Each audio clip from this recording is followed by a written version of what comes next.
Mereka datang ke bumi perkemahan untuk mengikuti sebuah ujian. Namun tak seorang pun menyangka di balik hutan mereka bermalam, ada sebuah gedung tua yang menyimpan misteri kematian seorang siswi bernama Airan. Konon katanya dia bunuh diri, tapi malam itu mereka menemukan sebuah fakta yang jauh lebih mengerikan. Airan tidak bunuh diri, dia dibunuh. Dan yang lebih mengerikan lagi, pembunuhnya masih ada di antara mereka. Assalamualaikum warahmatullahi wabarakatuh. Kembali lagi di channel Portal Dimensi dan tentunya masih bersama saya Kang Slamet di sini. Kali ini Kang Slamet akan membawakan sebuah kisah yang berjudul Sispala, Misteri Penunggu Bumi Perkemahan. Cerita ini ditulis oleh PPI Marpi, dan sebelum kita masuk ke ceritanya, buat kalian yang belum subscribe channel ini, tekan tombol subscribe-nya terlebih dahulu dan tekan tombol notifikasinya agar kalian tidak ketinggalan cerita terbaru dari Kang Slamet. Dan jangan lupa komen-komen di bawah. Nggak usah berlama-lama lagi, langsung saja kita masuk ke ceritanya. Sispala, Misteri Penunggu Bumi Perkemahan.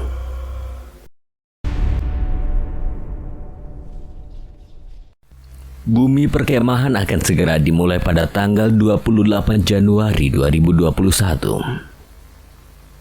Pada awal dimulai, Sam, udah dipersiapkan belum untuk bumi perkemahan bulan depan nanti? Waduh, saya masih bingung, Pak. Pertanyaannya yang dilontarkan Pak Imran membuat Zamron memikirkan hal-hal yang perlu dipersiapkan Zamron untuk bumi perkemahan. Menjadi siswa yang gemar bertengkar dan selalu menjadi biang kerok dalam perkelahian, Zamron sangat terkenal di kalangan guru-guru di sekolah rakyat sejahtera. Namanya selalu jadi perbincangan kala di tengah jam istirahat di ruang guru. Kalau kamu masih kebingungan, coba kamu tanya kepada Ali ketua regu kelas 11A. Iya, Pak. Dalam setiap regu harus ada yang bisa dalam melakukan pertolongan pertama dan mampu menggunakan alat-alat P3K. Ali yang kala itu sedang menjadi orator dalam regu disambangi oleh Zamron yang sedang kebingungan tentang posisi dirinya pada regu kelas 11E. Senang melihatmu berbicara di depan regu tanpa terbata-bata. Hal itu membuatku iri padamu, Li. Biasa aja, Zam. Ini juga modal cuap-cuap sama mental ketika LDKS saja. Pertanyaan Pak Imran membuatku kepikiran, Li. Beliau menunjukku sebagai ketua lalu mempertanyakan kesiapanku. Kira-kira apa yang harus aku mulai ya sebagai ketua regu? Zam, kau ini ketua di regumu. Kau tahulah apa yang seharusnya kau lakukan. Tidak perlu kau tanya aku, semua orang punya caranya masing-masing kok. Jawab ketus Ali itu berdasarkan sifat asli Zamron yang arogan ketika dia sedang berada di atas angin. Ali pun salah satu korban kearoganan Zamron di kelas meeting kenaikan kelas kala itu. Ali yang menjadi korban kearogansian Zamron kelas meeting kenaikan kelas tahun lalu berjalan dengan dibukanya kompetisi futsal antar kelas-kelas di sekolah rakyat sejahtera. Kelas 10E dan kelas 10A yang bertemu di final kelas meet. Kala itu posisi kelas 10E yaitu kelas Zamron tertinggal dengan skor 2-1 atas kelas Ali yaitu kelas 10A.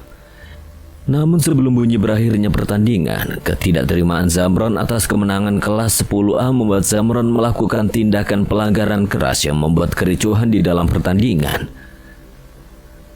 Tackle tanpa bola yang dilakukan Zamron terhadap Ali membuat Ali tersungkur jatuh di lapangan. Tubuh Ali terkapar jatuh. Tubuh Ali terkapar di lapangan, debu berterbangan, suara peluit wasit langsung memekakan telinga. Semua pemain berhenti seketika, sorakan penonton berubah menjadi riuh panik. Ali mencoba bangkit, tapi sesuatu terasa aneh. Kaki kirinya tidak merespon. Rasa panas menusuk tiba-tiba menjalar dari tulang keringnya, diikuti nyeri yang tidak pernah ia rasakan seumur hidupnya. Kakiku. Beberapa guru dan panitia langsung berlari ke tengah lapangan. Namun ketika mereka menyentuh kaki Ali, jelas terlihat sesuatu yang membuat semua orang terdiam. Posisi tulang kaki kirinya tidak normal, sedikit bengkok dengan sudut yang tidak wajar. Patah.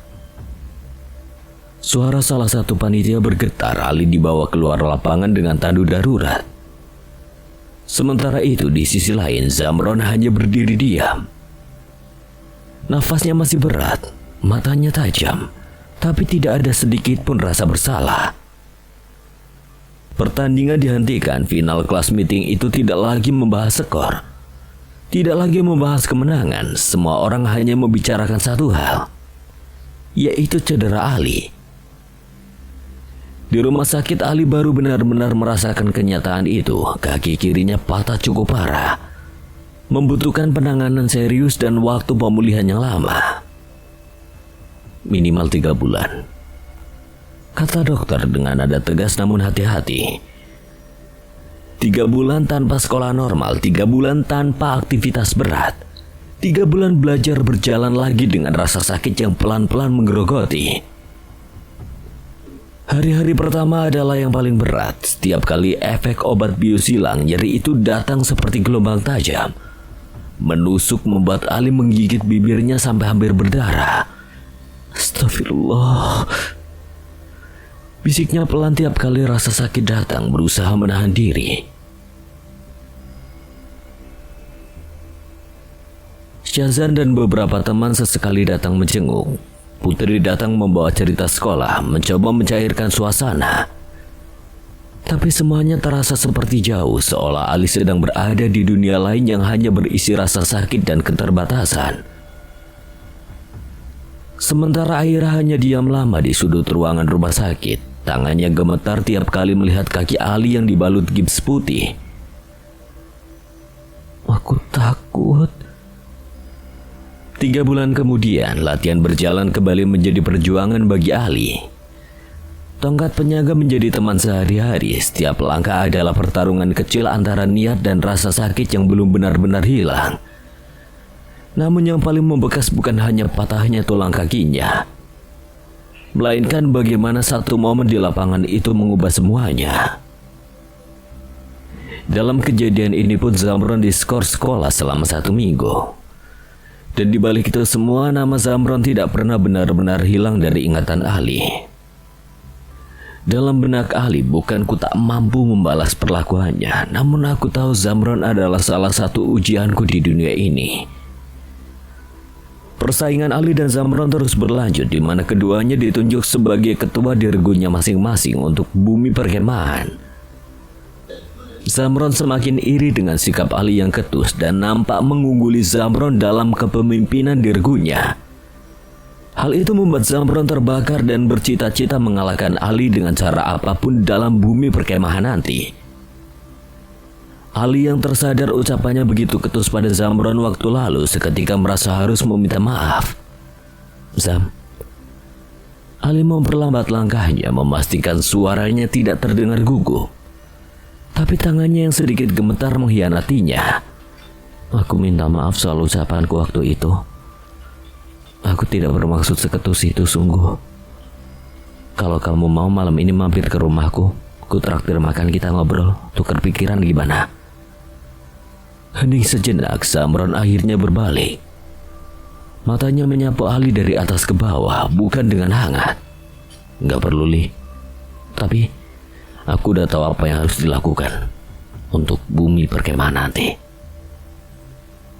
Sebelum Ali sempat menjawab, Zamron sudah memunggunginya. Langkahnya cepat, mantap, seolah percakapan itu tidak pernah terjadi. Ali berdiri di tempatnya, kakinya yang belum benar-benar pulih terasa berat tiba-tiba. Perangai Zamron sangat buruk dan itu adalah jalan yang harus dilalui Ali sebagai anak seorang mubalik di lingkungannya. Terkenal menjadi seorang anak ustadz atau guru agama di lingkungannya membuat Ali menjadi manusia yang kuat dan legowo. Bukan karena fisik Ali yang atletis. Kepiawaiannya mengelola emosi menjadi tolak ukur Pak Imran menunjuknya sebagai ketua angkatan di MPLS tahun 2019 lalu. Ali berdiri tegap di tengah lapangan sekolah, sorot matanya lurus ke depan saat namanya dipanggil sebagai ketua angkatan dalam kegiatan MPLS 2019. Banyak siswa memandang kagum padanya. Wajahnya tampak bersinar. Bahunya tegas terangkat dan sikapnya menunjukkan wibawa yang jarang dimiliki anak seusianya. Namun tidak banyak yang tahu bagaimana semua itu terbentuk. Beberapa tahun sebelumnya Ali hanyalah seorang anak yang sering dipandang berbeda di lingkungannya. Sebagai anak seorang mubalik, ia hidup di bawah sorotan masyarakat. Setiap gerak-geriknya diperhatikan, setiap kesalahan kecilnya menjadi bahan pembicaraan. Tekanan itu perlahan membentuk dirinya. Di masa itulah Ali belajar menahan emosi. Ia belajar untuk tetap tenang saat dihina, tetap sabar saat disalahpahami. Bukan kekuatan fisik yang membuatnya bertahan, melainkan kemampuannya mengelola perasaan. Itulah yang membuat Pak Ipra memilihnya. Ali bukan hanya terlihat kuat dari luar, tetapi juga memiliki keteguhan dari dalam. Meski berwajah rupawan, cerdas, dan bertubuh atletis, ia tetap rendah hati. Setahun yang lalu saat pembukaan MPLS, di mana anak baru yang memasuki tahun ajaran baru di sekolah akan menghadapi masa pengenalan lingkungan sekolah, suara langkah pasukan TNI Angkatan Udara berbunyi. Mereka baris berbaris di pembukaan MPLS 2019. Kelas 10A, 10S semua menuju lapangan. Teriak Pak Ipra memakai mic pengeras suara mengarahkan para peserta MPLS untuk mengikuti rangkaian acara tersebut. Di mana Ali, Zamron, Syazan, Aira, Rako, dan Putri menjadi peserta pelaku murid ajaran baru di Sekolah Rakyat Sejahtera. Parade pasukan TNI sebagai tanda dibukanya MPLS Sekolah Rakyat Sejahtera tahun 2019. Sulitnya mendisiplinkan anak SMP yang baru masuk ke jenjang pendidikan menengah atas. Selanjutnya adalah suatu tantangan baru untuk Pak Ipram. Dengan total jumlah siswa 150 di angkatan 2019, membuat dirinya menjadi merasa tertantang dalam kegiatan ini. Arahan kepala sekolah adalah acuan untuk pengangkatan dirinya menjadi ketua MPLS ini. Dalam apel pagi yang singkat, Pak Ipram berdiri diam beberapa detik setelah ucapannya, membiarkan kalimat itu menggantung di udara. Tapi mental kalian saat kalian mulai merasa gagal. Angin pagi yang tadi terasa biasa kini seperti ikut menekan dada para siswa. Tak ada yang berani bersuara, lalu ia melangkah pelan ke depan barisan. Next test ini sederhana, tapi justru disinilah kalian akan jatuh. Kalau kalian tidak kuat. Pak Bono kemudian maju membawa papan kecil bertuliskan nama-nama siswa. Duduk. Semua siswa langsung duduk di tanah lapangan tanpa banyak gerakan. Pak Bono menunjuk satu persatu. Kalian akan dipanggil secara acak masuk ke tengah lapangan. Tidak ada aba-aba latihan, tidak ada bantuan. Kalian akan diberikan satu instruksi mendadak dan kalian harus tetap tenang. Beberapa siswa mulai saling melirik lagi. Kali ini bukan bingung tapi tegang. Ali, ini apa lagi? Ali tidak langsung menjawab, matanya menatap lurus ke depan. Tes reaksi. Nama pertama Zamron. Gue. Masuk. Zamron berdiri dengan kaki agak gemetar. Ia melangkah ke tengah lapangan. Terasa seperti semua mata menempel padanya. Siap. Sekarang lari ke depan lalu berhenti tepat saat peluit ketiga. Ia mulai berlari. Ia masih berlari tapi mulai ragu. Ali yang duduk di barisan hanya menatap tanpa ekspresi. Zamron panik, ia berhenti terlalu cepat. Salah. Tapi saya... Instruksi bukan hanya didengar, tapi dipahami. Zamron menunduk, nafasnya berat, ia kembali ke barisan dengan wajah memerah. Siswa lain mulai semakin tegang. Ali. Kini giliran Ali. Ali berdiri tanpa ragu, langkahnya stabil saat masuk ke tengah lapangan. Pak Bono menatapnya lebih lama dari yang lain. Ali, kali ini lebih sulit.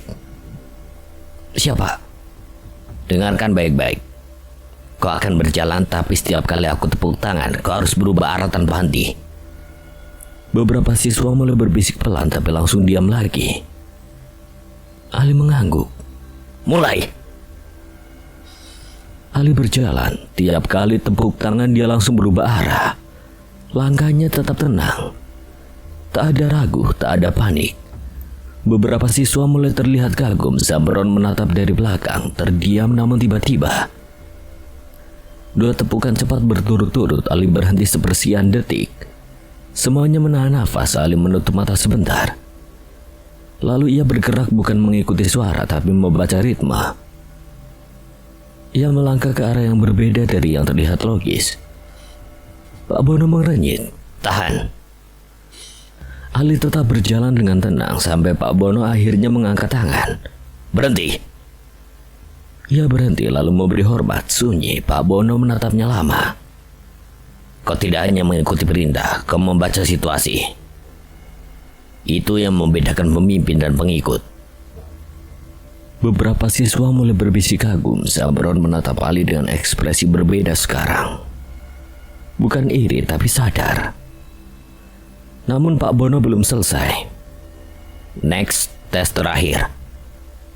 Bukan soal siapa yang paling kuat, tapi siapa yang tetap berdiri ketika tidak ada lagi alasan untuk terus berdiri. Lapangan mulai perlahan kembali tenang setelah Pak Bono mengakhiri tes terakhir.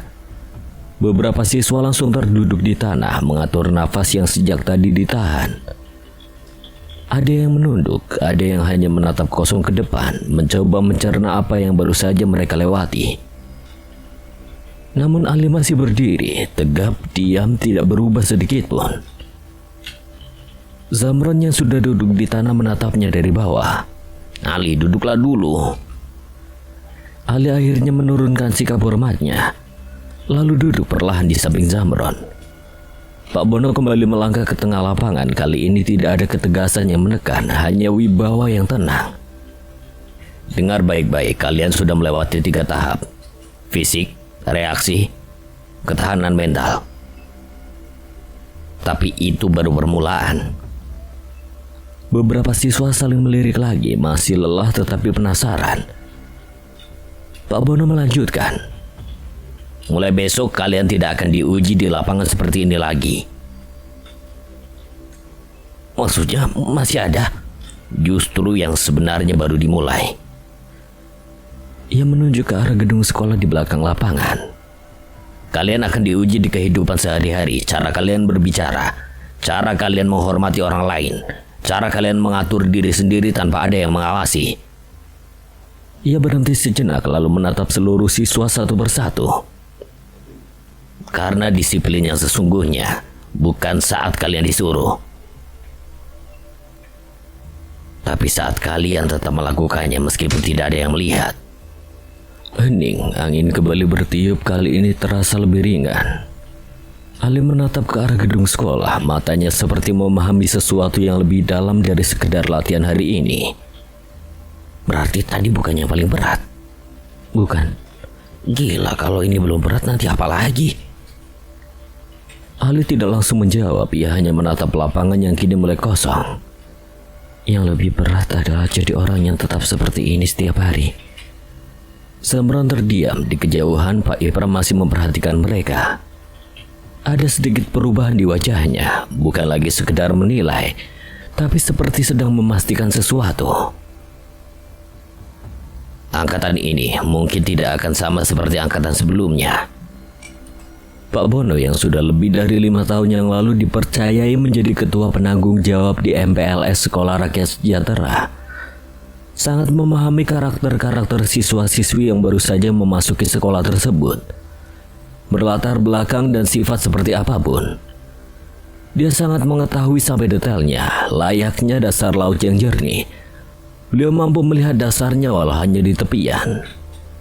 Lalu ia berbalik. Bubar. Suara itu terdengar terakhir kali di lapangan hari itu. Siswa mulai bergerak perlahan tapi pasti, kelelahan masih ada. Tapi ada sesuatu yang ikut tertinggal di sana. Kesadaran baru tentang diri mereka sendiri. Dan di antara semua itu Ali dan Zamron berjalan berdampingan. Bukan lagi sekedar siswa baru, tapi seseorang yang baru saja melangkah masuk ke ujian yang sebenarnya. Angin yang tadi terasa ringan tiba-tiba berubah, dingin. Bukan dingin biasa, tapi dingin yang seperti merayap dari belakang tengkuk, masuk perlahan ke tulang. Di hari terakhir ujian ini, setiap siswa dibagi menjadi kelompok beranggotakan 6 orang setiap kelompoknya. Ali, Zamron, Rako, Syazan, Putri, dan Aira menjadi satu kelompok dalam ujian ini. Saat Pak Ipram memberi komando bubar, para siswa mulai bergerak meninggalkan lapangan. Namun langkah mereka perlahan melambat ketika pandangan sebagian dari mereka tertuju ke arah gedung sekolah di belakang lapangan. Gedung itu, Sekolah Rakyat Sejahtera. Dari kejauhan tampak biasa saja, tapi sekarang terlihat berbeda. Sunyi. Terlalu sunyi. Jendela-jendelanya gelap, beberapa bahkan tampak seperti kosong tanpa kaca. Cat temboknya kusam, retak di beberapa bagian, seperti tidak pernah benar-benar diperbaiki sejak lama. Angin yang lewat di antara celah bangunan itu mengeluarkan suara pelan, seperti desahan panjang yang tertahan. Zamron berhenti berjalan. Ali, dari dulu itu gedungnya kayak gitu. Ali tidak langsung menjawab, matanya terpaku pada bangunan itu. Ada sesuatu yang tidak beres. Sebelumnya gedung itu tampak seperti sekolah biasa, tapi sekarang seperti bangunan yang sudah lama ditinggalkan. Pak Ipram yang masih berdiri di lapangan tidak langsung pergi. Ia hanya menatap gedung itu lama. Terlalu lama, lalu ia berkata pelan, lebih seperti kepada dirinya sendiri. Jangan terlalu lama lihat ke sana. Kalimat itu justru membuat suasana semakin tidak nyaman. Salah satu siswa tiba-tiba bertanya pelan, "Pak, gedung itu emang kosong ya?" Tak ada jawaban, hanya hening. Lalu Pak Ipram berkata, "Itu gedung lama, bangunan pertama sekolah ini. Dulu pernah ada kejadian di sana." Beberapa siswa langsung menegang. Ali menatap lebih tajam. Pak Ipram tidak menoleh tapi melanjutkan. Tahun 50-an, masa setelah penjajahan, Indonesia masih berantakan. Banyak kelaparan, banyak tekanan. Sekolah ini waktu itu masih baru, belum bernama seperti sekarang. Seorang siswi tidak sanggup menahan tekanan hidupnya. Dia mengakhiri hidupnya di gedung itu. Sunyi, tak ada yang berani bersuara. Pak Ipram akhirnya menoleh sedikit ke arah gedung. Sejak saat itu, gedung itu tidak pernah dipakai lagi. Angin tiba-tiba berhembus lagi, lebih dingin dan lebih berat. Kali ini seperti ada suara samar yang ikut terbawa. Sebuah langkah pelan di dalam gedung kosong itu. Zamron langsung mundur setengah langkahnya, sedangkan Ali tetap terdiam, tapi sorot matanya berubah. Lebih waspada, lebih tajam. Dari jendela lantai 2 gedung tua itu, sesaat terlihat bayangan seperti seseorang berdiri di sana. Tidak bergerak, hanya menatap ke arah lapangan. Seorang siswi berteriak kecil, "Ada orang di sana." Semua langsung menoleh, tapi ketika dilihat lagi kosong, tidak ada siapa-siapa. Hanya jendela gelap yang terbuka sedikit, berayun pelan seperti baru saja disentuh dari dalam. Pak Bono menghela nafas panjang. "Sudah cukup. Jangan kalian cari tahu lebih jauh tentang gedung itu." Namun sebelum ia selesai, Ali berkata pelan, "Pak, kalau gedung itu kosong, kenapa barusan ada yang berdiri di jendela lantai 2? Sunyi kembali pecah. Dan untuk pertama kalinya hari itu Pak Bono tidak langsung menjawab. Hanya menatap gedung itu dengan ekspresi yang sulit dibaca. Seolah ia tahu sesuatu yang tidak seharusnya diketahui siswa baru angkatan 2019 itu. Pak Bono tidak menjawab pertanyaan Ali, tatapannya tetap terkunci pada gedung tua itu. Lalu perlahan ia mengalihkan pandangan ke seluruh siswa. Wajahnya berubah, bukan lagi tenang, tapi seperti seseorang yang sedang mengambil keputusan cepat. Semua kembali ke barisan. Sebagian siswa langsung bergerak, tapi kali ini tidak semua. Zamron tidak langsung berdiri. Ia masih duduk di tanah, satu lutut ditekuk, tangannya memainkan rumput kering di sampingnya. Nafasnya memang berat, tapi sikapnya tidak lagi patuh seperti tadi.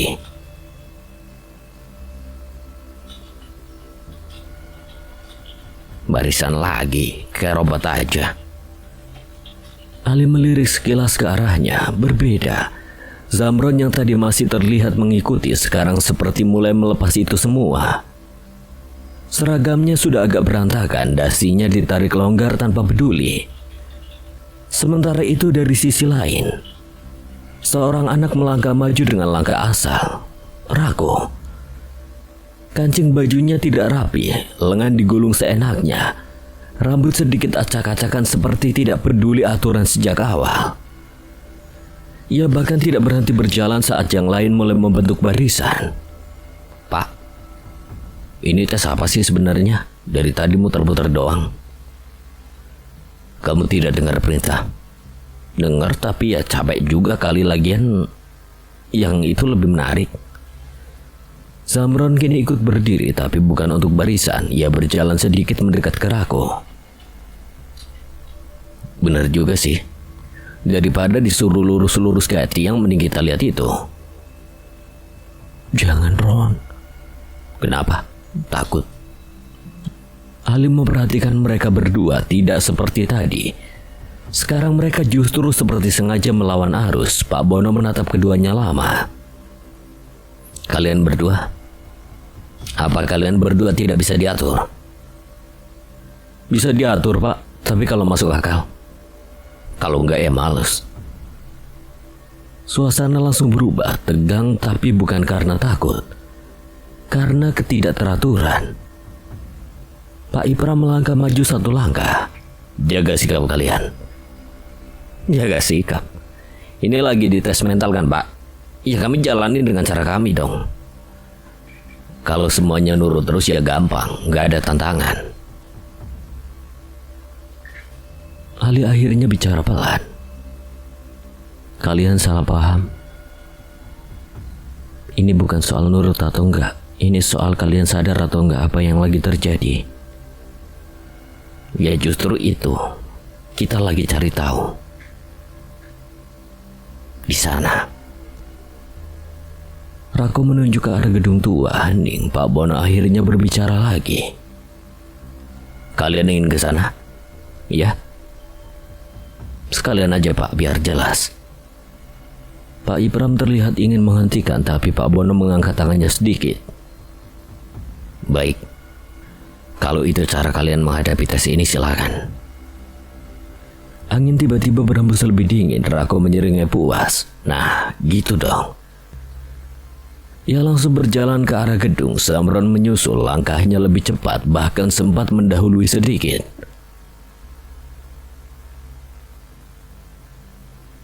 Yang duluan lihat menang. Sorot mata Ali mengikuti mereka, bukan khawatir, tapi tajam. Menghitung setiap langkah mereka mendekat, suasana yang semakin sunyi. Gedung itu terasa menunggu, pintu depan terbuka sedikit dengan sendirinya. Zamron berhenti sebentar. Hah, dramatis juga ya. Masuk aja lah. Tanpa ragu ia mendorong pintu itu lebih lebar. Gelap. Bau lembab langsung keluar. Zamron menutup hidung sebentar. Busuk juga. Itu kan cuma gedung kosong. Ia lalu melangkah masuk. Zamron ikut masuk di belakangnya. Pintu perlahan bergerak sendiri. tertutup keras. Beberapa siswa berteriak kecil di dalam. Beberapa detik, terdengar suara langkah pelan tapi tidak beraturan. Kok ini suara apaan? Paling kayu, Ron. Atau... Kok di atas ada... Suara Zamron terputus. Dari jendela lantai 2 bayangan muncul lagi. Sekarang lebih jelas, lebih dari satu. Ali menatap ke atas tanpa berkedip, lalu berkata pelan, hampir seperti kesimpulan. Yang susah diatur biasanya paling cepat diuji. Pintu gedung itu tertutup keras. Suara itu seperti memotong napas semua orang di lapangan.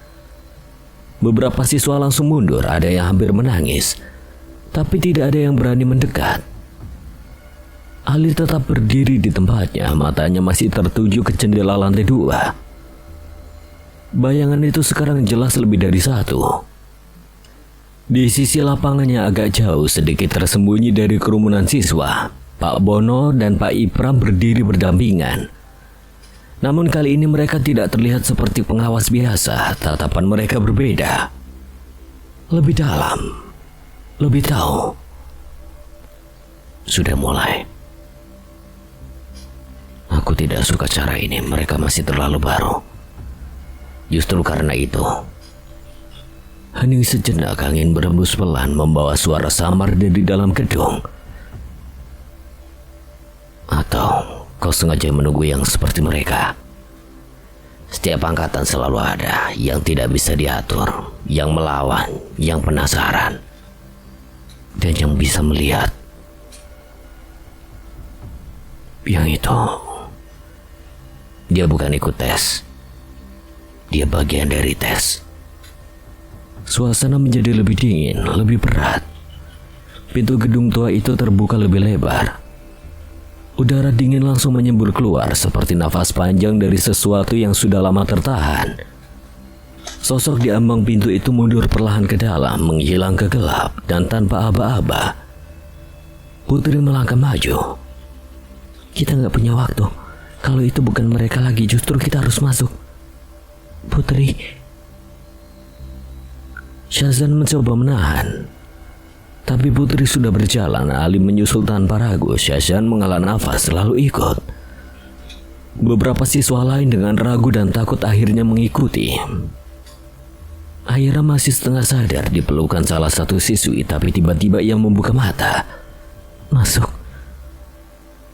Tubuhnya bergerak sendiri, melepaskan diri, lalu berjalan tertatih ke arah pintu. Ali langsung menangkap pergelangan tangannya. Aira, sadar. Dia nunggu. Kalimat itu cukup. Ali melepaskan. Mereka semua masuk begitu kaki terakhir melewati ambang.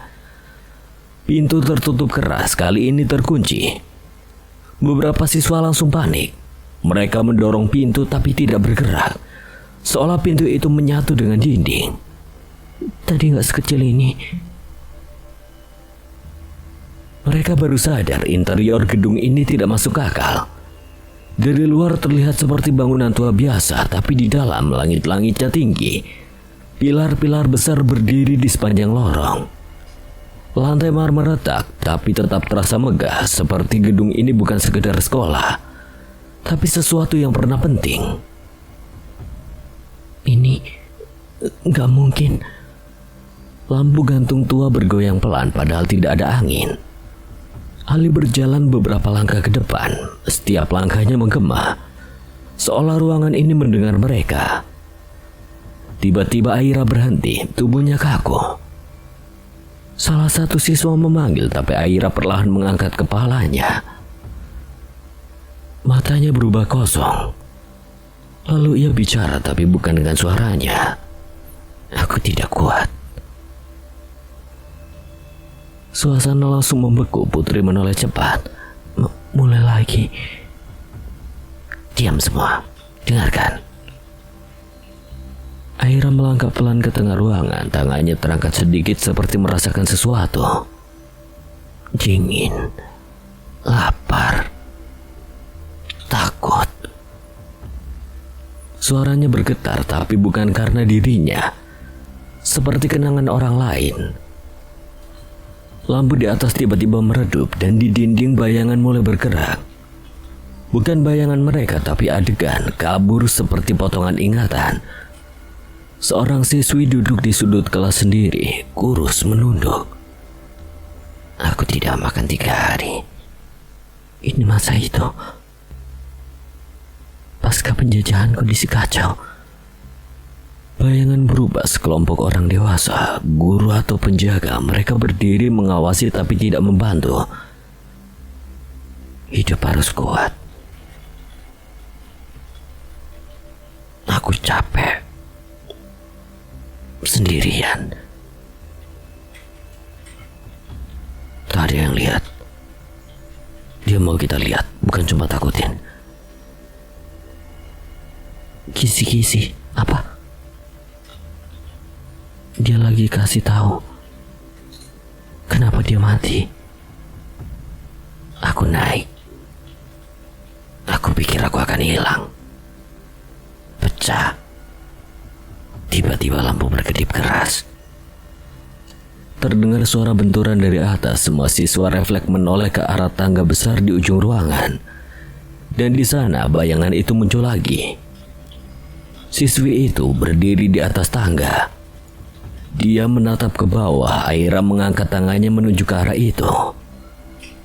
Dia jatuh. Atau dijatuhkan. Maksudnya apa itu?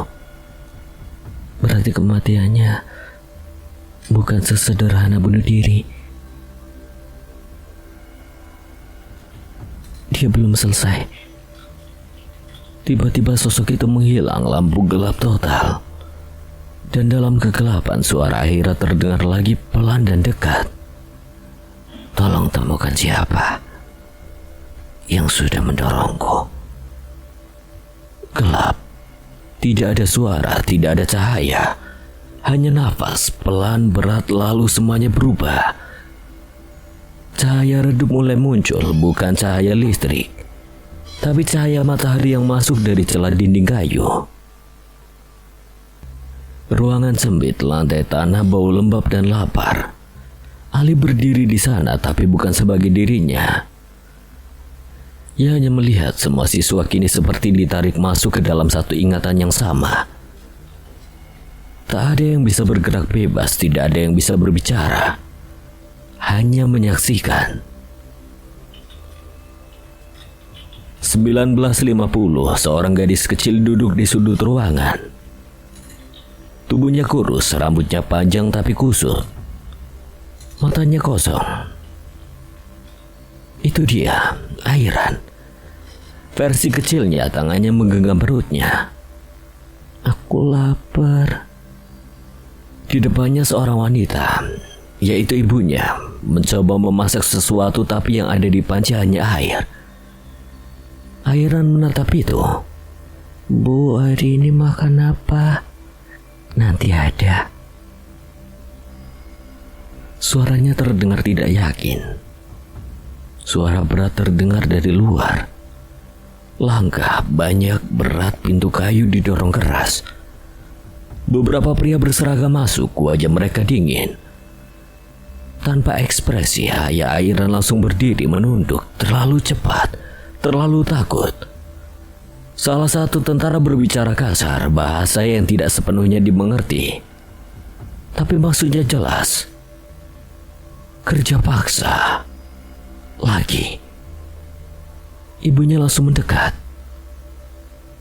Dia sudah sakit. Ibunya jatuh, Airan tersentak, matanya membesar. Ayahnya tidak bergerak, tidak melawan, tidak bisa. Ia hanya menunduk lebih dalam. Airan berdiri, langkahnya kecil. Suaranya bergetar, tentara itu menoleh, menatapnya lama lalu tertawa kecil. Dingin lalu berkata, "Ikut dengan kami sekarang." "Aku akan ikut jika kau lepaskan keluargaku."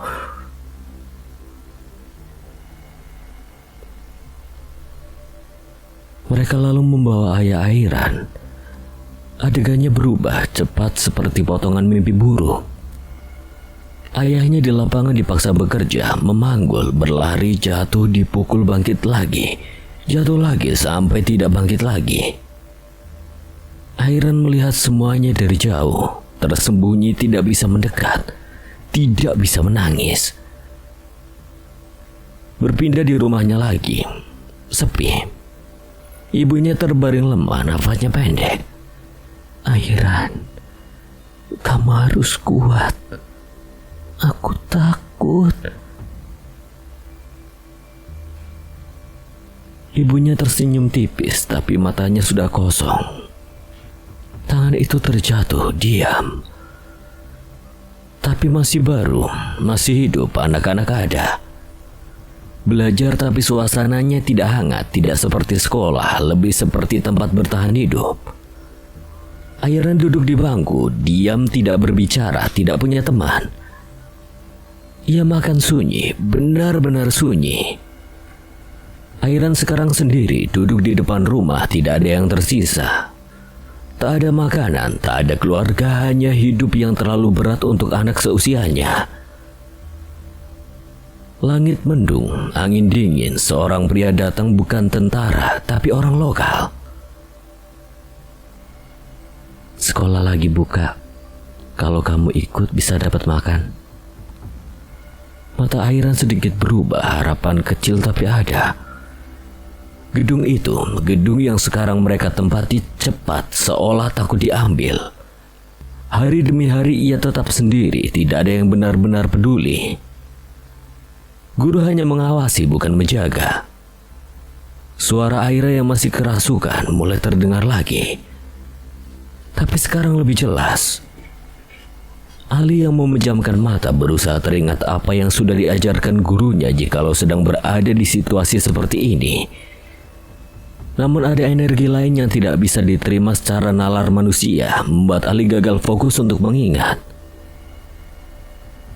Lebih dalam, suara itu terus menggelayut di pikiran Ali, namun tidak terkontivasi dengan keadaan Aira yang jauh di bawah ke alam yang berbeda oleh Airan. Aku pikir aku di sini bisa hidup, tapi ternyata kau lemah, kau hilang, ditekan, dihina, diabaikan, tak terlihat, tak dianggap. Tangga itu muncul lagi, tangga besar menuju lantai 2. Malam sepi, Airan berdiri di sana sendirian, langkahnya pelan saat naik 1, 2, dan 3.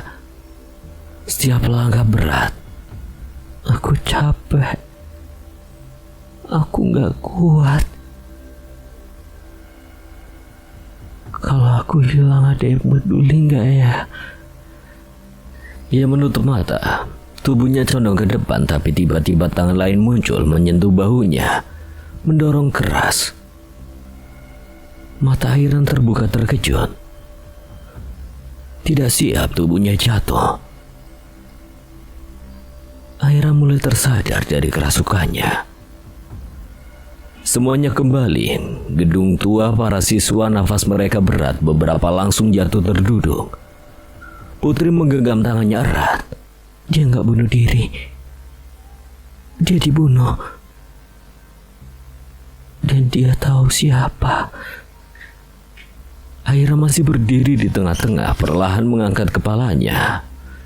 Air matanya mengalir, tapi senyumnya bukan miliknya. Aku lihat wajahnya. Dia masih di sini. Dia ikut masuk bersama kalian. Beberapa waktu setelah kejadian, menjelang hari H, Semargu sedang bersusah payah menyiapkan tim terbaiknya untuk memperebutkan piala bergilir Sispala. Setiap anggota nampak berambisi mencapai juara di bumi perkemahan nanti, namun tidak berlaku bagi Shashan. Anggota regu kelas 11C yang terlihat tidak bersemangat dalam kegiatan persiapan bumi perkemahan nanti. Di sudut kelas, Syazan yang lagi melamun sambil memainkan pulpen dengan jari tengah dan telunjuknya. Lalu datanglah Aira.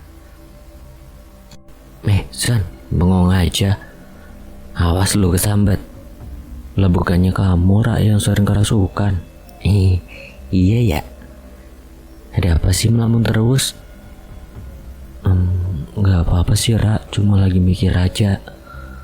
Beberapa hari ini gue lagi suka lihat postingan di Instagram. Postingan orang-orang yang ngucapin hari ayah pakai caranya masing-masing.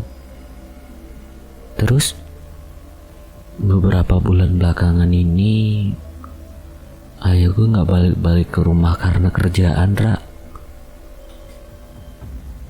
Zan, jangan sedih ya. Bagaimana kalau malam ini kita main di rumahku sambil kita curcol dan bahas bumi perkemahan nanti? Ide bagus tuh. Tapi doi, doi siapa nih? Kamu udah tahu. Kau ini ada rasa kan sama Ali? Bisa aja kamu Ra. Ya udah nanti malam kita gas ya. Jangan lupa sesajin gue martabak telurnya 3. Lah kok 3? Biasanya kalau martabak spesial tuh 2. Lah ini bukan cuma spesial, ini kan curcol. Yang istimewa seperti doi. Aira yang peka terhadap perasaan Syazan yang naksir dengan Ali membuatnya senang bahwa temannya sedikit melupakan masalah keluarga di rumah.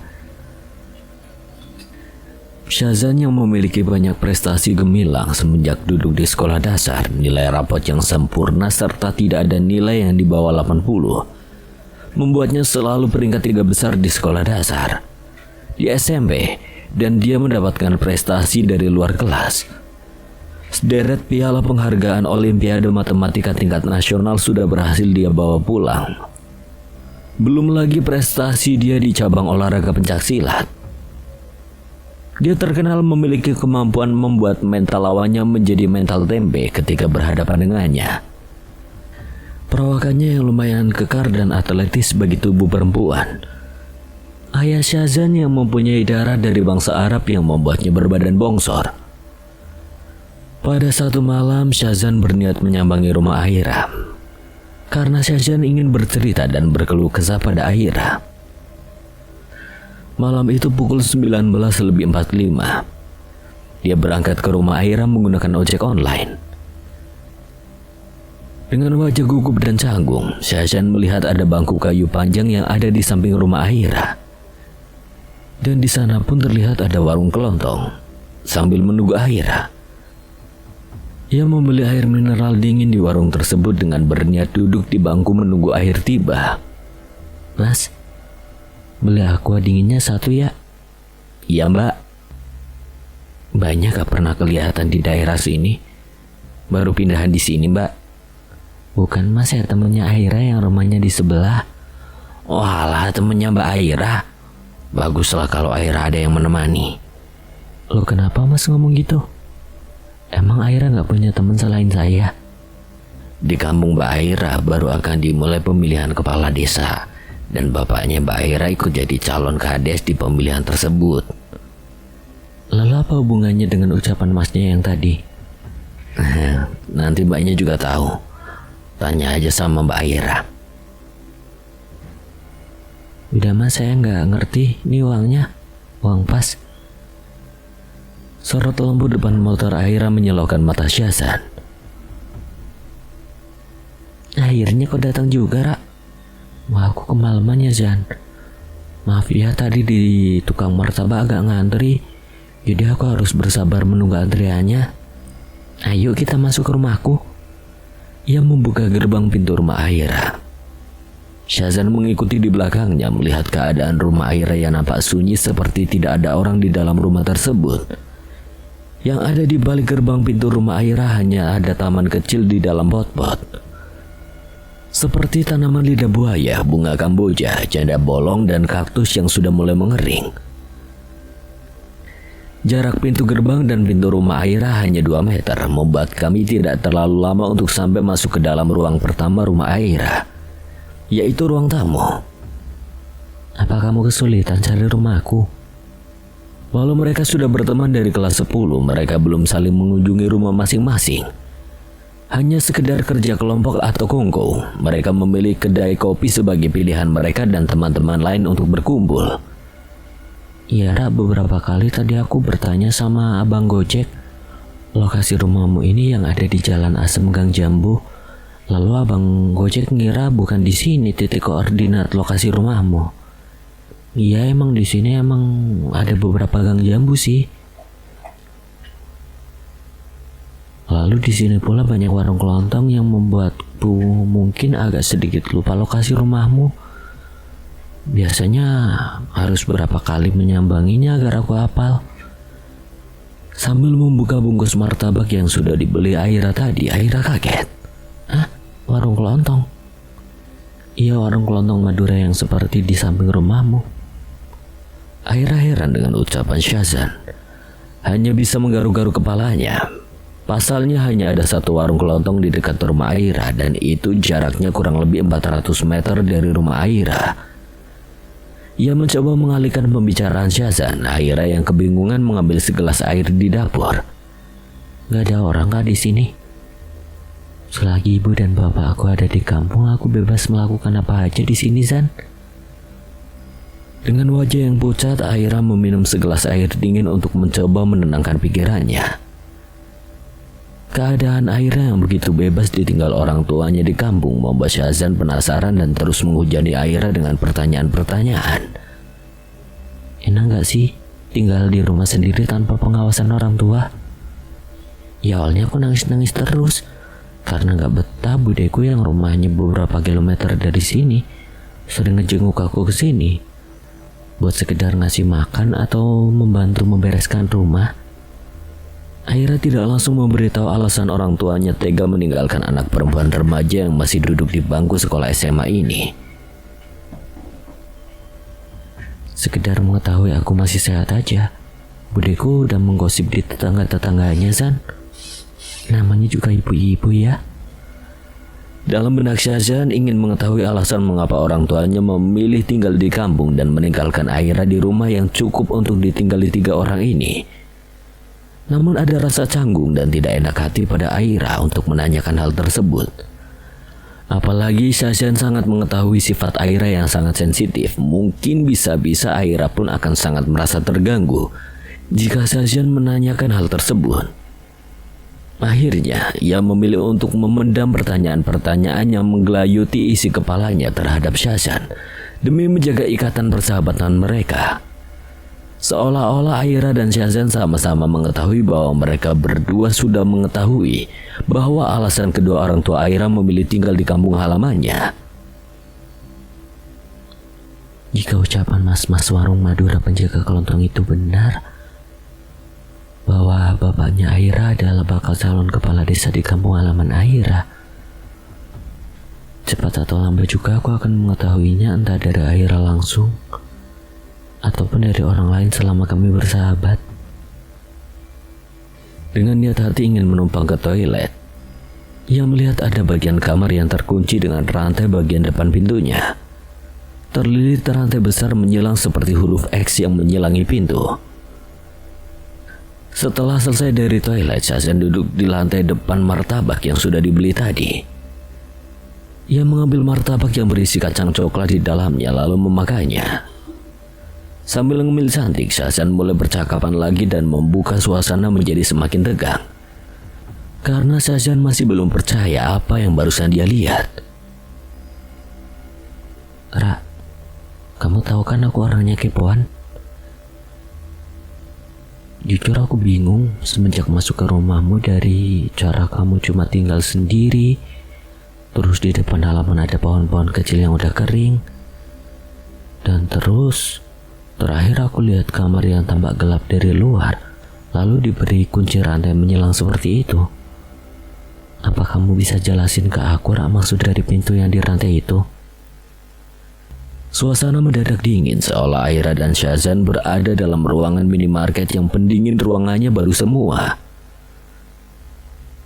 Dengan wajah yang sedikit murung, Aira menjawab, "Jujur aja sih, Zan. Sebenarnya aku juga kurang begitu paham.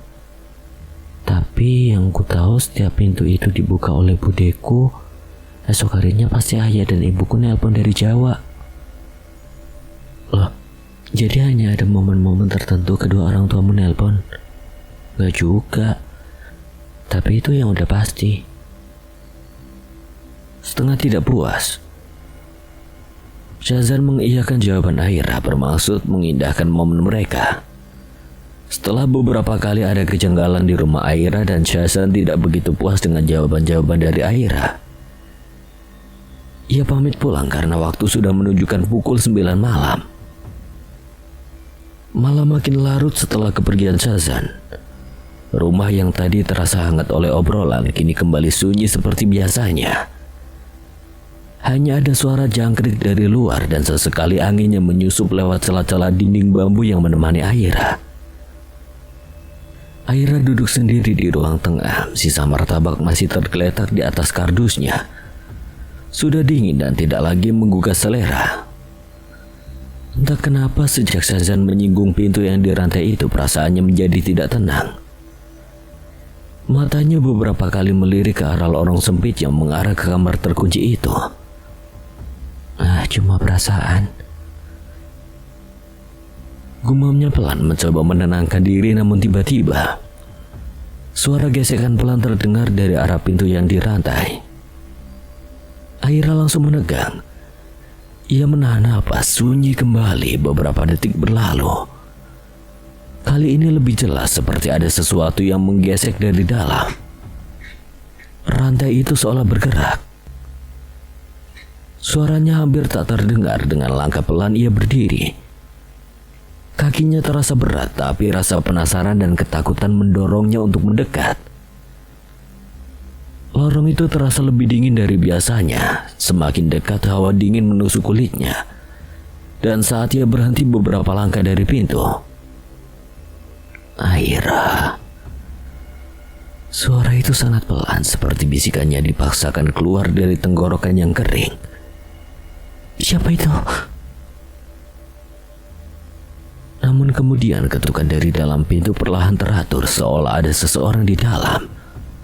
Aira. Kali ini lebih jelas, bukan suara orang tuanya, bukan suara budenya, dan bukan suara siapapun yang ia kenal. Air mata mulai menggenang di matanya, tubuhnya gemetar hebat. Tidak mungkin. Tiba-tiba pintu itu bergetar keras membuat rantainya menegang. Aira terlonjak mundur. Suara itu berubah lebih berat, lebih dalam dan lebih marah. Buka, Aira. Nafas Aira tercekat, ia berbalik dan berlari menjauh, kembali ke ruang tengah. Jantungnya berdetak begitu kencang hingga terasa menyakitkan. Tangannya gemetar saat meraih ponsel, ia ingin menghubungi seseorang. Siapa saja, namun sebelum sempat menekan nomor teleponnya berdering. Nama yang muncul, Ayah. Dengan tangan gemetar Aira mengangkatnya. Halo, Ayah. Aira, pintu itu jangan pernah kau buka. Ayah, di dalam itu ada apa tadi? Tadi ada yang manggil aku. Besok bude kamu datang. Jangan mendekat ke sana lagi malam ini. Ya, tolong jelasin, aku takut. Aira menatap layar ponselnya dengan napas tersengal. Dan dari kejauhan, dari arah lorong itu, terdengar lagi ketukan yang lebih pelan, lebih sabar, seolah sesuatu di balik pintu itu tahu ia tidak akan pergi kemana-mana. Malam itu terasa jauh lebih panjang dari biasanya. Aira tidak berani kembali ke kamarnya, memilih duduk bersandar di dinding ruang tengah, memeluk lututnya sendiri. Lampu dinyalakan terang, seolah cahaya bisa mengusir apapun yang bersembunyi dalam gelap. Namun suara itu tak menghilang, masih terdengar. Kadang pelan, kadang tiba-tiba berhenti, lalu muncul lagi. Seperti sesuatu yang sedang menunggu Aira lengah. Waktu menunjukkan pukul 2:13 dini hari saat akhirnya suara itu berhenti total.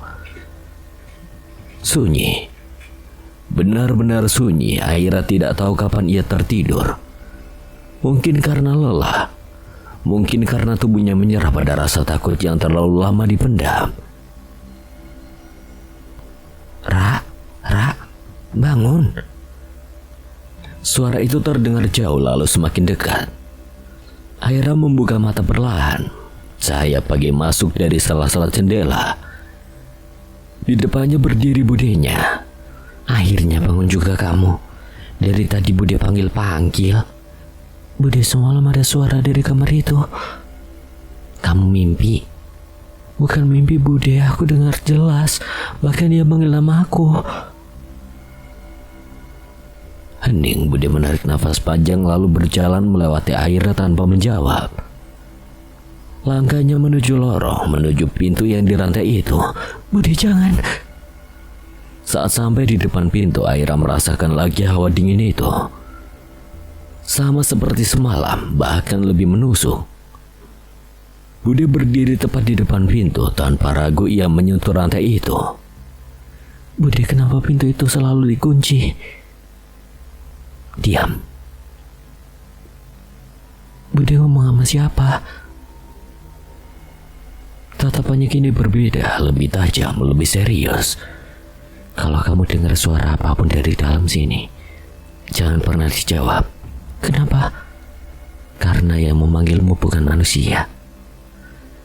Tiba-tiba satu ketukan dari dalam pelan, seolah menjawab. Aira refleks mundur, namun Bude tetap berdiri diam. Tangannya kini menggenggam rantai lebih erat. Aira, orang tuamu tidak meninggalkanmu tanpa alasan. Lalu apa yang ada di dalam sana? Kesalahan yang tidak pernah benar-benar pergi. Dan untuk pertama kalinya Aira merasa rumah ini bukan lagi tempat yang aman. Dan apakah ini ada kaitannya dengan hantu airan, gedung tua sekolahan? Pagi di rumah Aira masih menyisakan dingin yang tidak biasa. Tetapi jauh di tempat lain kehidupan berjalan seperti seharusnya. Setidaknya dari luar terlihat begitu. Syazan duduk di bangku paling belakang kelasnya seperti biasa. Ia bukan tipe siswa yang mencolok. Nilainya tinggi, pemikirannya tajam, tapi ia lebih memilih diam. Dunia baginya terasa lebih mudah dipahami ketika tidak terlalu banyak suara yang harus ia tanggapi. Namun hari itu berbeda, pandangannya kosong, menatap papan tulis tanpa benar-benar melihat. Penjelasan guru hanya menjadi suara latar yang samar, tenggelam oleh pikirannya sendiri. Rumah Aira, lorong sempit itu, pintu yang dirantai dan hawa dingin yang aneh. Semua itu berputar-putar di kepalanya. Syazan bukan orang yang mudah percaya hal mistis. Ia terbiasa mencari logika, pola dan sebab akibat dari segala sesuatu. Tapi apa yang ia rasakan semalam tidak sepenuhnya bisa dijelaskan dengan nalar sederhana. Ada sesuatu yang janggal dan yang paling mengganggunya bukanlah pintu itu sendiri, melainkan ekspresi Aira saat menjawab pertanyaannya, seperti seseorang yang menyembunyikan sesuatu. Bel pulang berbunyi. Siswa lain berhamburan keluar kelas dengan ringan, seolah dunia mereka tidak memiliki beban apapun. Syazan tetap duduk beberapa saat menatap meja kayunya. Ia sedang menyusun sesuatu, bukan rencana besar, hanya cara untuk memahami. Siang itu Syazan tidak langsung pulang. Ia berjalan pelan menyusuri jalan kecil menuju warung kelontong yang pernah ia datangi sebelumnya. Warung pemilik pria Madura itu, tempat di mana ia pertama kali mendengar kabar tentang ayah Aira. Warung itu tidak berubah. Rak sederhana, bau kopi saset dan minyak goreng, serta kipas angin tua yang berputar pelan. Penjaganya masih sama. Loh dek, sendirian lagi? Ia tidak langsung bertanya. Ia mengambil minuman dingin dari kulkas, membayarnya lalu duduk di bangku kayu depan warung. Seperti menunggu momen yang tepat, ia bukan tipe yang langsung menyerang dengan pertanyaan. Ia mengamati dulu, menyusun potongan-potongan kecil. Mas, rumah Aira itu udah lama ya kosong sebagian. Kamu temennya Aira ya? Rumah itu ndak pernah benar-benar kosong, Dek. Cuma ndak semua orang bisa lihat isinya. Kalimat itu menggantung. Syahzan menunduk. Jarinya mengetuk-ketuk botol minuman. Ia mencatatnya dalam pikirannya. Tidak semua orang bisa lihat. Berarti ada yang bisa atau pernah. Orang tuanya Aira sering pulang. Jarang, Dek. Kalaupun pulang biasanya gak lama. Syahzan mengangguk pelan informasi yang sama seperti sebelumnya, tapi kali ini terasa lebih berat. Ia berdiri bersiap pergi, namun langkahnya terhenti saat pria itu kembali berbicara. Kalau kamu sering ke sana, jangan terlalu penasaran sama hal yang ditutup rapat. Syahzan menoleh. Untuk pertama kalinya ada sedikit rasa tidak nyaman yang muncul dalam dirinya. Bukan takut, tapi peringatan. Sore itu, Syahzan berjalan pulang dengan langkah lebih lambat dari biasanya. Ia bukan sedang bingung, ia sedang berpikir. Setiap potongan kecil mulai membentuk sesuatu. Aira tinggal sendiri. Ada kamar yang dirantai, bude yang datang di waktu tertentu, orang tua yang jarang pulang, dan sesuatu yang hanya tidak semua orang bisa lihat. Sebagai seseorang yang terbiasa memecahkan masalah, Syahzan tahu satu hal. Ini bukan kebetulan. Ini pola, dan pola selalu punya pusat. Saat ia sampai di rumah, ia langsung masuk ke kamarnya tanpa banyak bicara dengan siapapun. Ia duduk di meja belajar, membuka buku kosong, lalu menulis bukan pelajaran tapi catatan tentang Aira, tentang rumah itu, tentang semua hal aneh yang ia temui. Tulisan tangannya rapi, terstruktur seperti laporan. Di bagian atas halaman ia menulis satu kalimat. Ada sesuatu di rumah itu, dan itu bukan sekedar rahasia. Tangannya berhenti. Untuk pertama kalinya sejak kemarin malam, ia merasa ragu, bukan karena takut, tapi karena ini mungkin bukan sesuatu yang harusnya ia cari tahu. Namun justru karena itulah ia tidak bisa berhenti. Di luar langit mulai gelap, dan tanpa disadari, seseorang sedang memikirkan hal yang sama di tempat lain. Aira. Dengan suara yang belum berhenti memanggil namanya, ingatan itu datang bukan sebagai kenangan yang utuh, melainkan serpihan-serpihan kecil yang perlahan menyusup ke dalam pikiran Aira. Terutama saat malam kembali turun dan rumah mulai terasa berbeda. Ia tidak sedang bermimpi, ia sadar. Namun pikirannya seperti ditarik mundur, kembali ke masa ketika semuanya masih terasa normal. Desa itu dulu sunyi tapi damai. Rumah mereka berdiri di pinggir jalan tanah, dikelilingi kebun dan pohon-pohon yang selalu bergoyang pelan tiap sore. Di sanalah Aira kecil tumbuh, berlarian tanpa rasa takut, tanpa pernah membayangkan bahwa tempat itu menyimpan sesuatu yang kelak akan mengikutinya. Ayahnya adalah seorang aparat desa yang menyalonkan diri menjadi kepala desa. Karena keaktifannya di kantor dan pengabdian terhadap desa, tapi orang yang tahu lebih banyak dari yang seharusnya ia ketahui. Ia mengurus administrasi, laporan warga hingga catatan kejadian-kejadian yang tidak pernah diumumkan secara terbuka. Di rumah, ayahnya dikenal pendiam, jarang berbicara tentang pekerjaannya. Namun Aira kecil pernah beberapa kali melihat sesuatu yang tidak seharusnya ia lihat. Berkas-berkas tua, kertas yang menguning, dan tulisan-tulisan tangan yang penuh coretan. Nama-nama, tanggal, dan juga kejadian. Tidak semua kematian di desa itu dilaporkan dengan benar. Tidak semua orang yang hilang benar-benar pergi. Beberapa hanya tidak pernah ditemukan. Malam hari menjadi waktu yang paling Aira ingat, bukan karena indah, melainkan karena suasananya yang berubah. Ibunya selalu menutup semua jendela sebelum maghrib.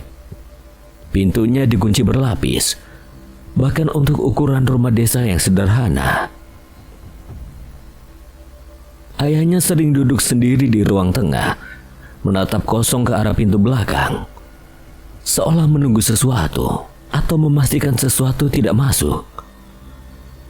Suatu malam Aira kecil terbangun tanpa alasan yang jelas. Rumah terasa dingin, lebih dingin dari biasanya. Ia berjalan keluar kamar, kakinya pelan menyentuh lantai kayu yang berderi talus. Lampu ruang tengah masih menyala redup.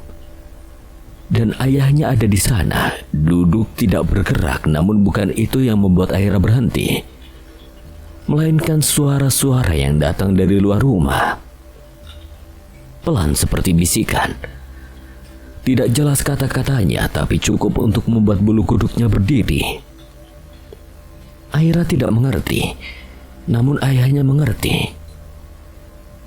Tanpa menoleh ayahnya berdiri berjalan ke arah pintu belakang dan menempelkan telinganya di sana. Beberapa detik lalu ia mengetuk pintu itu dari dalam. Satu kali. Balasan datang dari luar 2 kali. Aira tidak pernah melupakan pola itu. Sejak malam itu ia mulai menyadari bahwa ada sesuatu yang tidak biasa di desa mereka. Beberapa hari kemudian seorang warga dinyatakan hilang. Tak ada pencarian besar-besaran, tidak ada pengumuman. Hanya hilang begitu saja dan nama itu muncul di berkas ayahnya. Dengan tanda yang tidak dimengerti Aira kecil, lingkaran disilang seperti huruf X. Waktu berjalan dan semakin Aira tumbuh, semakin banyak hal yang berubah. Ayahnya menjadi lebih tertutup, ibunya lebih sering gelisah. Dan suatu hari tanpa penjelasan panjang mereka pindah, meninggalkan desa, meninggalkan rumah itu, namun tidak semua hal benar-benar mereka tinggalkan. Aira kembali ke kenyataan saat suara itu muncul lagi, lebih dekat, lebih jelas. Dari arah lorong, dari balik pintu yang kini terasa begitu familiar. Pintu dengan rantai menyilang, seperti tanda di berkas ayahnya dulu.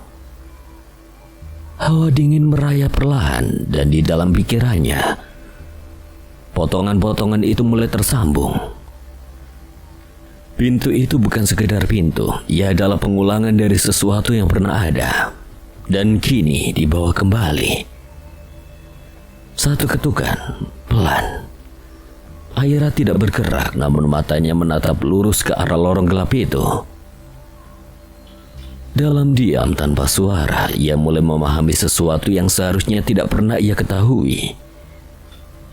Bahwa apapun yang dulu ada di sana tidak pernah benar-benar tinggal di sana. Ia hanya berpindah dan sekarang ia ada di sini. Siapa sebenarnya makhluk yang menggangguku di balik pintu terlarang itu? Belum saja Aira dan Syazan menyelesaikan teka-teki yang terjadi di rumah Aira, Pak Ipram sudah mengumumkan jadwal kompetisi bumi perkemahan. Ali dan Syazan tergabung dalam peleton harimau bersama Putri dan lainnya, sedangkan Aira harus bergabung dengan peleton gagak bersama Zamron dan Rako. Bagaimana ini, San? Kita nggak satu grup. Mana gue bareng si Zamron dan Rako lagi. Ini kayak ketimpa genteng dari atap rumah yang bocor saat hujan. Bisa aja lo, Ra. Kalau gue bareng Ali udah pasti semua kendala bakal teratasi dengan baik di bumi perkemahan nanti. 2 minggu setelah pengumuman daftar anggota peleton di bumi perkemahan, semua perlengkapan dari masing-masing peleton dicek sesuai kondisi dan barang yang harus standarisasi perkemahan internasional. Dalam pembekalan semua harus sudah di-share segala pengetahuan yang akan dilakukan dalam bumi perkemahan nanti. mulai dari etika sampai apa saja yang akan bergerak sebagai penjelajah. Penjelajah? Ya, penjelajah. Penjelajah adalah orang yang akan menjadi intelijensi dalam bumi perkemahan ini. Maksudnya gimana, Pak? Apakah kalian tahu dunia intelijensi? Tidak, Pak. Dalam dunia anggota kepolisian, tentara, dan militer, semua intelijensi bergerak bagaikan hembusan angin. Tidak terlihat, tidak terdengar, namun kita dapat merasakannya. Jika hembusan angin diiringi dengan hawa panas, maka gerah yang kita rasakan. Namun jika hembusan tersebut diiringi dengan es batu, maka kesejukanlah yang dapat seperti pendingin ruangan. Lalu suara angin tersebut kita buat dengan mesin. Apakah itu juga akan menimbulkan kebisingan? Pertanyaan bagus. Tim penjelajah adalah mesin dari kompetisi ini. Pembuat dari segala hal yang mungkin terjadi tanpa diketahui pelakunya. Anggota yang menjadi tim penjelajah sudah saya pilih dan saya siapkan, dan satu bocoran buat panitia bahwa dari tim penjelajah ada yang menjadi peserta dari bumi perkemahan ini. Apa kami tidak boleh mengetahuinya walaupun itu hanya jumlahnya? 2 orang. Mereka dilarang komunikasi dan membeberkan bahwa mereka adalah tim penjelajah. Klunya tidak ada tim penjelajah dalam satu tenda. Pak Ipram menyelesaikan pembekalan untuk panitia. Siapa? Segera dimasukkan ke dalam gudang. Esok pagi tim perkap akan membawanya ke bagasi bus. Pagi hari di lapangan, setiap peleton sudah rapi dengan jajaran anggotanya masing-masing. Peleton harimau, peleton gagak, peleton angsa, peleton kuda, peleton landak, peleton kijang, dan peleton jalak. Setiap peleton beranggotakan 10 anggota dan 1 ketua. Dalam hal ini 10 orang di peleton masing-masing menunjuk ketuanya secara mandiri. Namun ada beberapa peleton yang sudah dipilih ketuanya secara kolektif oleh anggota jauh sebelum acara ini terlaksana. Seperti Ali dan Zamran yang sudah di-voting menjadi ketua. Ron, gue sebenarnya ragu lu jadi ketua. Gak ada urusan kok. Yang gue mau cuma ngasih pelajaran sama si anak mami itu. Ali maksud lo? Gue lagi fokus dengerin arahan. Gila lu Ron, masih aja. Udah lo ikutin gue aja. Kita bakal kalahin si Ali di buper nanti. Gue bakal nunjukin skill gue biar si Sasan kepincil sama gue. Gue udah tahu dari dulu kalau lu suka sama si Sasan. Dasar gengsian. Udah diam kau. Siap, yang penting stok isi sama kopi aman kan? Amir gue juga bawa, lo tenang-tenang aja. Siap Pak Bos. Bis berhenti di gerbang bumi perkemahan tepat pukul 2 siang. Debu jalan setapak masih mengepul saat rombongan turun satu persatu. Pepohonan pinus berdiri rapat, menjulang seperti pagar yang lebih tua dari sekolah mereka. Angin di sana beda, lebih dingin dari yang seharusnya. Pak Ipram berdiri di depan gerbang kayu, tangannya terlipat di dada. Selamat datang di rumah kalian untuk 3 hari ke depan. Tak ada yang tahu bahwa kalimat itu punya arti lain. Peleton harimau mendirikan tenda di sisi timur lapangan. Ali memimpin tanpa banyak bicara. Tali diikat rapi, patok ditanam dalam. Semua sesuai standar yang sudah dihafalnya luar kepala. Putri mengecek logistik. Sasan diam, matanya sesekali melirik ke arah hutan di belakang tenda. Ada sesuatu di sana. Ia tidak tahu apa, tapi firasat itu sama seperti malam di rumah Aira. Hawa yang tidak selaras dengan apa yang terlihat. Di sisi barat, peleton gagak lebih ribut. Zam, tenda lu miring. Bodoh amat. Aira duduk di sudut, memaksakan dirinya tersenyum pada anggota peletonnya yang lain. Tapi dadanya sesak sejak turun dari bis, bukan karena lelah. Karena sejak menginjak tanah ini, suara itu terdengar lagi. Bukan ketukan, kali ini seperti bisikan yang menyatu dengan angin. Dekat. Malam pertama api unggun menyala di tengah lapangan, 7 peleton duduk melingkar. Yel-yel bergantian, tawa tepuk tangan dari luar, semuanya terlihat seperti perkemahan biasa. Namun beberapa siswa mulai merasakan hal kecil yang janggal. Seorang anggota peleton Kijang bersumpah melihat bayangan berjalan di antara pohon. Padahal tidak ada satupun panitia yang bertugas patroli malam itu. Seorang anggota peleton angsa mengaku dengar suara anak kecil menyanyi dari arah yang tidak ada tendanya. Pak Bono yang duduk agak jauh dari lingkaran api memperhatikan semua itu tanpa berkata apapun. Sudah mulai. Secepat ini. Tempat ini tidak pernah benar-benar tidur. Di balik gelapnya malam, jauh dari lingkaran api, Zamron mengumpulkan Rako dan 2 anggota peleton yang lain. Malam kedua kita gerak. Gerak gimana maksud lo? Lomba orienteering besok. Kalau peta regu harimau ketukar sama peta palsu, mereka bakal nyasar. Otomatis kita menang tanpa keringetan. Itu curang banget, Zam. Bukan curang, ini strategi. Namun dibalik semangatnya untuk menang ada sesuatu yang lebih dalam yang tidak ia ucapkan. Dendam lama. Sejak lapangan futsal itu, sejak namanya selalu berada di bawah bayang-bayang ahli. Ia tidak sadar. Seseorang mendengarkan dari balik semak. Aira mundur pelan-pelan dari tempat persembunyiannya.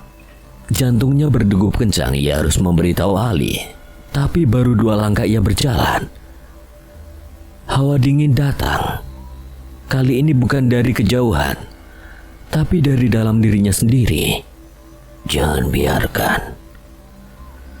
Suara itu bukan suaranya. Aira berhenti.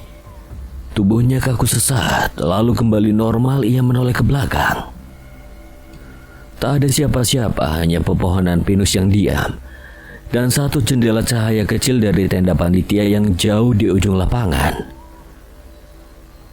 Ia tidak tahu bahwa malam itu untuk pertama kalinya Airan telah masuk, benar-benar masuk ke dalam dirinya. Bukan sekedar bisikan, bukan sekedar ketukan. Kali ini Airan datang untuk tinggal. Keesokan paginya lomba orienteering dimulai sesuai rencana. Setiap peleton diberi peta dan kompas. Dilepas satu persatu ke dalam hutan dengan jeda 10 menit. Peleton harimau berangkat. 500 meter masuk hutan, Ali berhenti. Ada yang aneh. Aneh gimana? Koordinat pos 2 gak sesuai sama briefing kemarin. Ini peta yang salah. Kertasnya juga beda, lebih baru. Berarti ada yang nuker. Sebelum mereka sempat menyimpulkan lebih jauh, terdengar suara langkah tergesa dari arah semak. Aira. Nafasnya memburu, wajahnya pucat. Rambutnya berantakan karena berlari menembus hutan. Jangan pakai peta itu. Itu jebakan. Aira tidak langsung menjawab, matanya berkaca-kaca. Tangannya gemetar memegangi lengannya sendiri. Persis seperti malam di gedung tua. Aku dengar Zamron dia yang nuker peta kalian. Malam kedua seharusnya menjadi malam paling tenang di seluruh rangkaian bumi perkemahan. Evaluasi hari, api unggun kecil lalu istirahat. Namun rencana Zamron yang gagal total membuatnya dipanggil menghadap Pak Ibram. Ia dikeluarkan sementara dari kompetisi orienteering. Peletonnya kehilangan poin besar. Di depan semua orang wajahnya merah menahan malu. Dan di titik itulah sesuatu yang lain mulai bergerak. Bukan amarah Zamron sendiri, tapi sesuatu yang menunggangi amarah itu. Malam itu satu persatu siswa mulai merasa tidak enak badan, kepala pusing, telinga berdengung. Beberapa mengaku melihat sosok yang sama. Seorang gadis kurus berdiri di pinggir hutan, menatap lurus ke arah kerumunan tenda. Panitia mulai panik kecil-kecilan, tapi Pak Bono hanya berdiri diam di tengah lapangan, menatap ke arah hutan dengan rahang mengeras.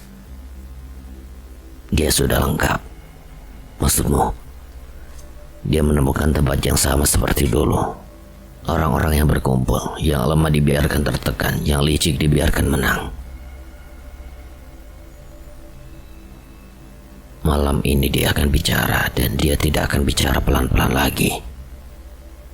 Pukul 23:40, satu persatu tenda mulai bergetar. Bukan karena angin. Seorang siswa dari peleton kuda keluar dari tendanya sendiri, matanya kosong. Berjalan lurus ke arah lapangan tanpa alas kaki. Detik berikutnya, dua siswa peleton landak menyusul dengan langkah yang sama.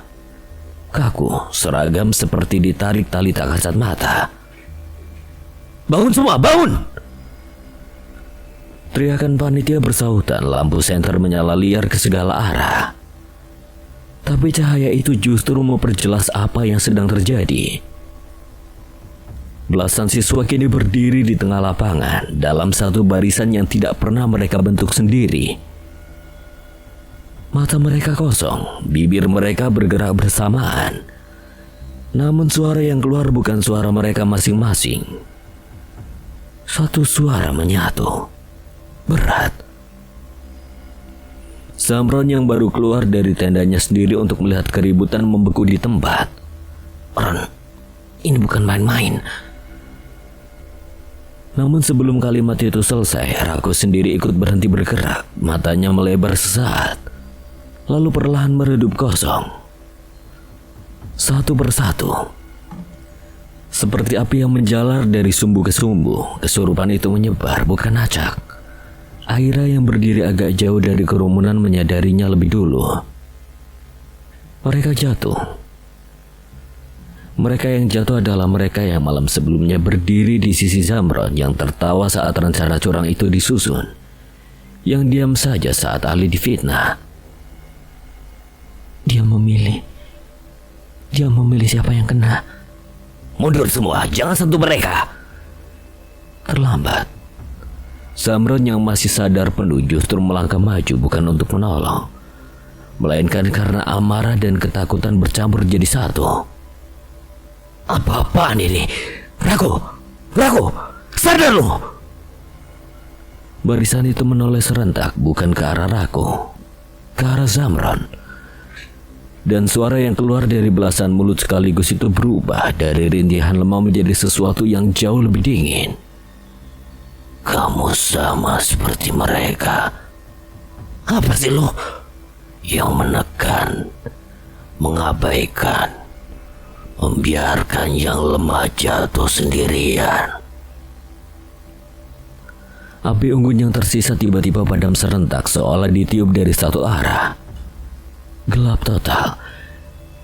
Dan dalam gelap itu suara Aira terdengar, tapi bukan suaranya sendiri lagi. "Aku cuma ingin satu orang tahu, bahwa yang licik tidak selalu menang dan yang jujur tidak selalu sendirian." Cahaya senter Pak Ipram akhirnya menyala, menyorot lurus ke tengah lapangan.